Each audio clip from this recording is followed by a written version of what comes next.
So here we have an Emerson L122 chassis. I have a cabinet upstairs. Pretty complete. I've already cleaned up tubes. Transformer looks okay. It is missing a dial belt, which you can see goes down here. Normally the tuning would be down here. And there's a belt that goes right in between here and this pulley right here. So that will need to be replaced. However, we have a bigger issue. If you look here, these filter capacitors were replaced probably in the 40s or 50s. And I was taking a look at it, and you know, usually when I start working on something like this, I like to kind of do an assessment, make sure it's you know, worth restoring.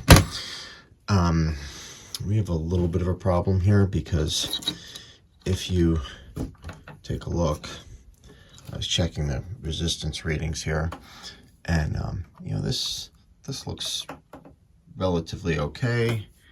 You know, that's the behavior I would expect as it's charging up, goes up, right? Now let's take a look at the second filter. This is the one after the field coil. We're at 77K.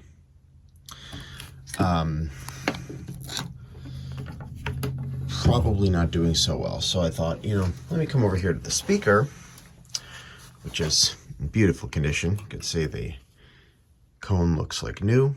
It's not rubbing or anything. I checked that. It's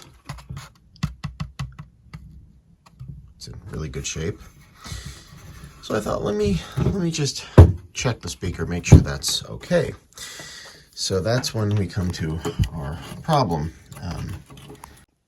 I made use of some good old clip leads. But anyway, as you can see, if you look at the meter, we have an open field coil. So that basically leaves me with a couple options. Speaker's pretty nice, but the way that it's put together, it has this big hole in here that's a press fit into the basket, and getting that out, you know, it's just not, it's not practical to replace the coil itself or rewind it. So given that this radio, I mean, it's nice and all, but it's not super valuable. This is no, you know, Zenith Stratosphere or anything. So I think the best way to proceed would be to go ahead and find a different speaker. Now, I have a couple things I can do. I can find a speaker that's a field coil like this. I think the schematic says it's 1,000 ohms, so I could do that. I could also put a permanent magnet speaker in it, and I might have one somewhere around here. I don't know. Otherwise, I'll have to find one online, but permanent magnet speaker, and then put a resistor. Now, this radio is actually a decent layout, so the resistor could potentially fit right across those two top pins there. And it's 1,000 ohms, so I might actually have, I think I have a,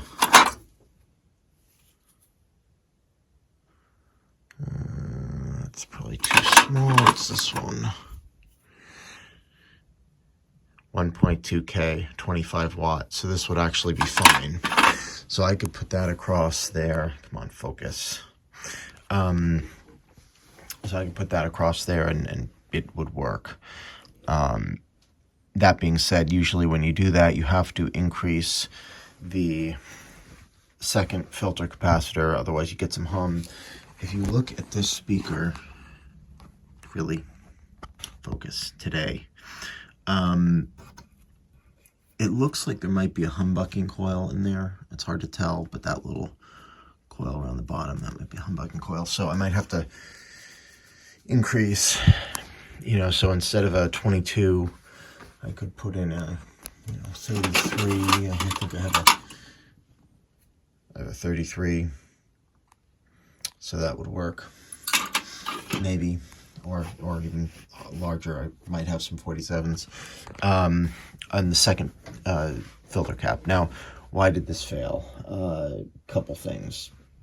Most likely is before, when I was checking that filter cap resistance to ground, it seemed a little low, and most likely it was either shorted or very leaky, and that would draw excessive current through the field coil and cause it to fail prematurely.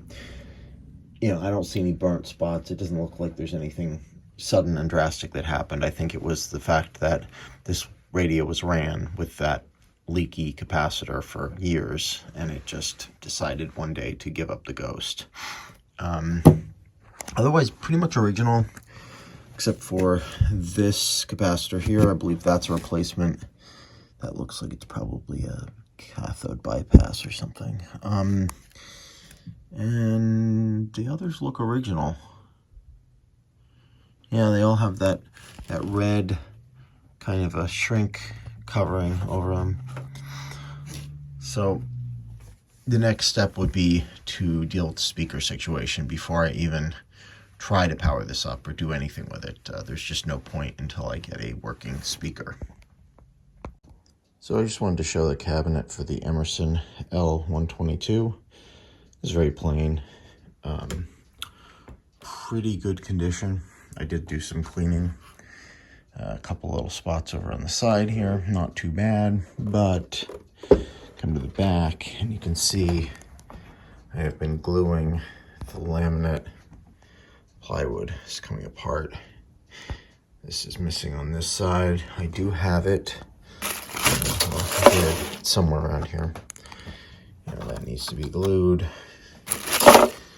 Dial covers definitely needing replacement.